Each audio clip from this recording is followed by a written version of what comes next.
श्री गुरुचरित्र अध्याय 25वा. गणपतीला नमस्कार करून अध्यायाला सुरुवात करूया. नामधारक सिद्धयोगी मुनींचा जय जयकार करतो आणि म्हणतो, हे गुरुराया, तुम्ही संकटातून तारून नेणारे श्रेष्ठ मुनी आहात. तुम्ही सर्वांच्या अंतःकरणातील गोष्टी जाणणारे साक्षी आहात. तुम्हीच माझ्या मातेला परमार्थाचा खरा बोध केला आहे.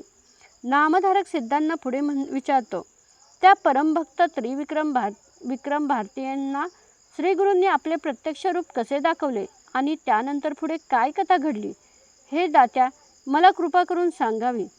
सिद्धयोगी म्हणतात, हे बाळा ऐक, श्रीगुरूंची लीला अगाध आणि अनाकलनीय आहे. ती संपूर्ण सांगायची म्हटली तर खूप काळ लागेल, म्हणून मी तुला ती थोडक्यात सांगतो.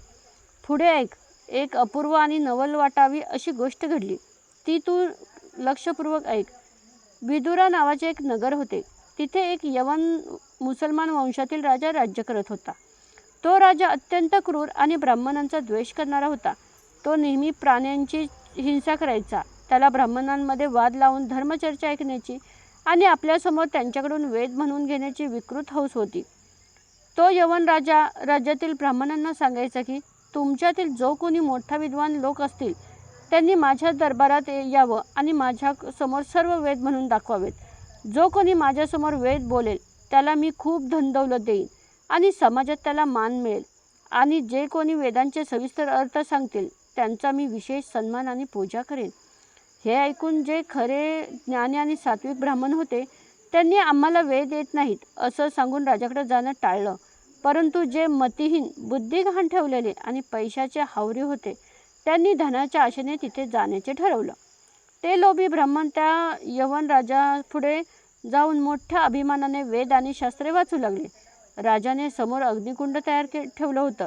तो त्यांच्याकडून यज्ञकांडांचा आणि यज्ञातील हिंसेचा अर्थ ऐकू लागला. तो राजा उपवासाने म्हणाला, हे ब्राह्मण, स्वतः यज्ञात प्राण्यांची आहुती देतात, पशुहत्या करतात आणि आम्ही प्राण्यांचे मांस खातो, म्हणून आम्हाला ग्लेंश म्हणून आमची निंदा करतात. यांची आणि आमची रीत तर सारखीच आहे. अशा प्रकारे तो राजा सर्व ब्राह्मणांच्या आणि हिंदू धर्माची खूप निंदा करत असे. तरीही जे ब्राह्मण तिथे वेद बोलत त्यांना तो भरपूर पैसे द्यायचा. स्वतःला वेदशास्त्रात निपुण समजणारे पण मनात केवळ पैशाचा हाव असणारे ते दोन ब्राह्मण त्या यवन राजाला जाऊन भेटले आणि त्याच्यासमोर वेद बनवू लागले.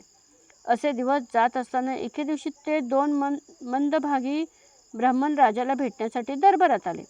ते स्वतःला वेदशास्त्राचे उत्तम जाणकार समजत होते आणि आम्हाला 3 वेद पूर्ण येतात असा दावा करत होते. त्यांनी त्या यवन राजासमोर स्वतःची स्तुती स्वतःच करायला सुरुवात केली.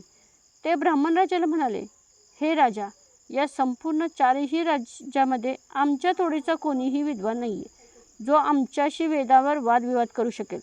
जर तुम्ही या नगरात किंवा राज्यात असा कोणी विद्वान ब्राह्मण असेल तर त्याला त्वरित इथं बोलवावं. आम्ही 4ही वेदांवर त्यांच्याशी चर्चा करायला तयार आहोत. राजाने दरबारातील इतर पंडितांना सांगितलं की तुम्ही यांच्याशी चर्चा करा. जो कोणी या वादविवादात आपल्या तर्काने जिंकेल त्याला मी अपार धनसंपत्ती बक्षीस देईन. तिथल्या इतर ज्ञानी पंडितांनीही त्या 2 ब्राह्मणांचा उद्दामपणा आणि विद्या पाहिली होती. ते राजाला म्हणाले, हे राजा, या दोघांचा पराभव करू शकेल अशी योग्यता असणारा विद्वान सध्या इथं कोणीच नाही आहे. आमच्याकडे हे 2 ब्राह्मणच सर्वात श्रेष्ठ आणि विद्वानांचे राजा आहेत. त्यामुळे तुम्ही जाहीरपणे त्यांचा सन्मान करावा. राजाने हुकूम दिला की यांना हत्तीवर बसून संपूर्ण नगरातून यांची विजयी मिरवणूक काढा. यांच्या तोडीचा दुसरा कोणताही ब्राह्मण नाही. हेच ब्राह्मणांचे राजा आहेत. ते दोन्ही ब्राह्मण अत्यंत अहंकारी प्रवृत्तीचे होते.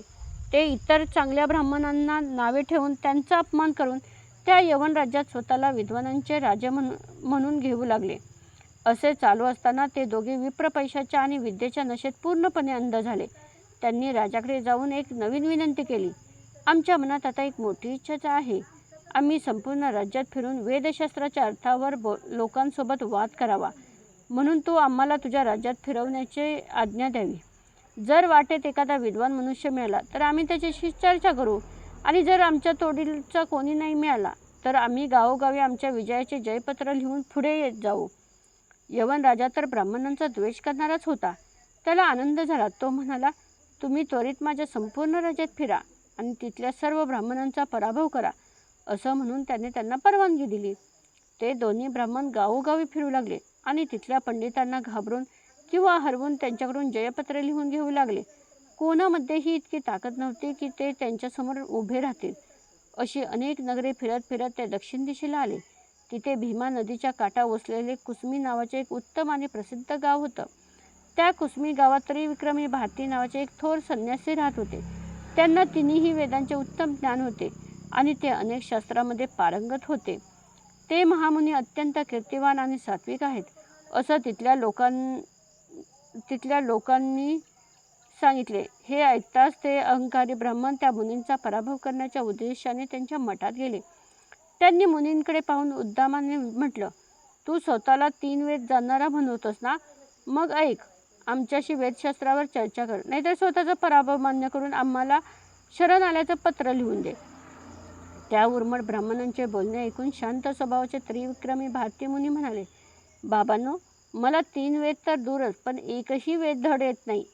जर मला वेदशास्त्रच नीट येत असतं तर मी संसार सोडून या अरण्यात का राहिलो असतो? मग तर मला तुमच्यासारखे सर्व राजवंदन करताय आणि मीही तुमच्यासारखी सुखे भोगली असती ना. मला काही येत नाही म्हणून मी संन्यासाचा वेश धारण करून अरण्यात राहत आहे. आम्ही केवळ भिक्षा मागून जगणारे साधे तपस्वी आहोत. आम्ही तुमच्यासारख्या महान विद्वान मुळीच नाही, हे लक्षात घ्या. मुनींचे हे नम्र बोलणे ऐकून त्या ब्राह्मणांचा अहंकार आणखीनच वाढला आणि ते तावातावाने म्हणाले, या पृथ्वीवर आता आमच्याशी वाद घालण्याची ताकद कोणाकडेच उरलेली नाही. आम्ही संपूर्ण राष्ट्र फिरून आलो आहोत. आमच्या तोडीचा माणूस या जगातच नाही. असं म्हणून त्यांनी गोळा केलेली असंख्य जयपत्रे मुनींना दाखवली. त्रिविक्रम मुनींनी त्या ब्राह्मणांना समजावून सांगण्याचा खूप प्रयत्न केला, पण ते द्वेषी ब्राह्मण काही ऐकायला तयारच नव्हते. ते सारखेच आम्हाला तुझे जयपत्र दे म्हणून तागारा लावत होते. मुनींनी मनात विचार केला, हे ब्राह्मण मदाने संपूर्णपणे आंधळे झाले आहेत. त्यांनी अनेक चांगल्या ब्राह्मणांचा छळ आणि अपमान केलेला आहे. यांना आता गांगनापुरात श्री गुरूंच्या चरणावर घेऊन गेलं पाहिजे. तिथेच या अहंकारी ब्राह्मणांना योग्य ती शिक्षा मिळेल. त्यामुळे त्रिविक्रम भारती त्यांना म्हणाले, तुम्ही माझ्यासोबत गांगनापूरला चला. तिथे मी तुम्हाला सविस्तर जयपत्र लिहून देतो. तिथे माझे सद्गुरू श्री नरसिंह सरस्वती राहतात. त्यांच्यासमोर मी तुम्हाला नक्की जयपत्र देईन किंवा तुमच्या मनात असलेली वादाची तीव्र इच्छा तिथेच शांत होईल. अशा युक्त्या करून त्रिविक्रम मुनी गांगनापूरला निघाले. त्यांच्यासोबत ते दोन्ही अहंकारी ब्राह्मण पालखीत बसून ऐटीत निघाले. ते सर्वजण गांगनापुरात तिथे त्यांनी ध्यानस्थ असलेल्या श्रीगुरूंना वंदन केले. श्रीगुरूंनी अत्यंत प्रेमाने आणि करुणेने त्रिविक्रम भारतींना आलिंगन दिलं आणि येण्याचं कारण विचारलं. श्रीगुरू मुनींना म्हणाले, हे मुनीश्वर, तुम्ही इथे कोणत्या कारणासाठी आला आहात? मला सर्व सविस्तर सांगावं. श्रीगुरूंचे बोलणे ऐकून त्रिविक्रम मुनी म्हणाले, हे गुरुराया, हे 2 अत्यंत मंदाद आणि अहंकारी ब्राह्मण माझ्याकडे वेदशास्त्रावर चर्चा करण्यासाठी आले आहेत. ते दोघे मूर्ख ब्राह्मण म्हणतात की 4 वेद आमच्या जिभेच्या शेंड्यावर आहेत. आम्ही तुमच्याशी वेद आणि मीमांसा शास्त्रावर आनंदाने वाद घालू शकतो. मी जर त्यांच्याशी वाद घालण्यास नकार दिला तर ते पराभवाचे पत्र मागत आहेत. मी त्यांना खूप प्रकारे समजवण्याचा प्रयत्न केला, पण हे उन्मत्त ब्राह्मण काहीच ऐकत नाहीत. म्हणून मी शेवटी तुमच्याकडे आलो आहोत. तुम्हीच माझे स्वामी आणि तुम्हीच माझे गुरुमाऊली आहात. तुमचा शब्द अंतिम आणि सामर्थ्यवान आहे.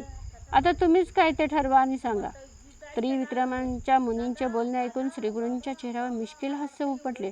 त्यांनी समोर उभे असलेल्या त्या 2 ब्राह्मणांकडे पाहिले आणि त्यांना सगळा वृत्तांत विचारला. श्रीगुरू त्या ब्राह्मणाला म्हणाले, तुम्ही इथे कोणत्या कामासाठी आला आहात? आमच्यासारख्या संन्याशाशी वाद घालून काय मिळणार आहे? यात तुमचा काय फायदा किंवा गुण कोणता आहे? आम्ही तर संन्यासी आहोत. आमच्यासाठी हार आणि जीत दोन्ही सारख्याच आहेत. आमच्यासारख्या विरक्त विजय मिळवून तुम्हाला कसला मोठेपणा मिळणार आहे? श्रीगुरूंचे हे शांत शब्द ऐकून ते दोन्ही विप्र अहंकाराने म्हणाले, आम्ही संपूर्ण पृथ्वी फिरून आलो आहोत आणि वाटेत लागणाऱ्या सर्व विद्वानांना आणि ब्राह्मणांना आम्ही जिंकलं आहे. आमच्यासमोर उभं राहण्याची कोणाची हिंमत झाली नाही. सगळे वेदचर्चेपासून पळून गेले. असं सांगून त्यांनी लोकांकडून घेतलेली अनेक जयपत्रे श्रीगुरूंना काढून दाखवली. आम्ही जेव्हा या त्रिविक्रम भारतींकडे जयपत्र मागितली तेव्हा ते आम्हाला सरळ पत्र न देता नाटक करू लागले. शेवटी राग येऊन ते स्वतः आम्हाला तुमच्याकडे घेऊन आले आहेत. आता जर तुमच्यात काही अभिमान किंवा ताकद शिल्लक असेल तर तुम्ही दोघेही एकत्र या आणि आमच्याशी वेदशास्त्र आणि व्याकरणावर चर्चा करा. आम्हाला चारी वेदांचे संपूर्ण ज्ञान आहे. आमच्या तोडीचे कोणीही नाही. तुम्ही जर 2 साधे संन्यासी आहात, तुम्हाला वेदांचा अर्थ काय समजणार? तेव्हा श्रीगुरू त्या ब्राह्मणांना गंभीरपणे म्हणाले, हे ब्राह्मणांनो, गर्व हा सर्वांचा नाश करतो. मोठमोठ्या देवांचा आणि राक्षसांचा सुद्धा त्यांच्या अहंकारामुळे मृत्यू किंवा पराभव पत्करावा लागत आहे. हे लक्षात ठेवा. वेदांचा संपूर्ण अर्थ कोणालाच ठाऊक नाही. अगदी ब्रह्मदेवाला वेदांचा अंत लागलेला नाही. वेद हे अनादी आणि अनंत आहेत. मग तुम्हाला सर्व येतं असा व्यर्थ अहंकार तुम्ही का करत आहात? जर तुम्हाला स्वतःचे खरे कल्याण करून घ्यायचं असेल ना, तर हा खोटा भ्रम आणि अहंकार सोडून द्या. तुम्ही स्वतःला चतुर्वेदी म्हणता, पण तुम्हाला वेदांचे मर्म खरोखरच समजलं आहे का? श्रीगुरूंचे हे उपदेशाचे बोलणे ऐकून त्या ब्राह्मणाचा अहंकार कमी झाला नाही, उलट तो अधिकच वाढला. ते म्हणाले, आम्हाला तिन्ही वेद पूर्ण येतात. हवी तर त्यांची मंत्रा आमच्याकडून ऐका. अशा प्रकारे ते ब्राह्मण श्रीगुरूशी अत्यंत गर्वाने आणि उद्धटपणे बोलू लागले. सिद्धयोगी नामधारकाला म्हणतात, हे नामधारका, यानंतर पुढे जे घडले ते अत्यंत अद्भुत आणि अपूर्व होतं. ग्रंथाचे लेखक सरस्वती गंगाधर म्हणतात, यानंतर गुरूंनी त्या ब्राह्मणाला चारी वेदांचे मूळ, त्यांचे प्रारंभ आणि अंत कसा झाला हे सविस्तर सांगायला सुरुवात केली. ती अद्भुत कथा तुम्ही एकाग्र चित्ताने ऐकावी.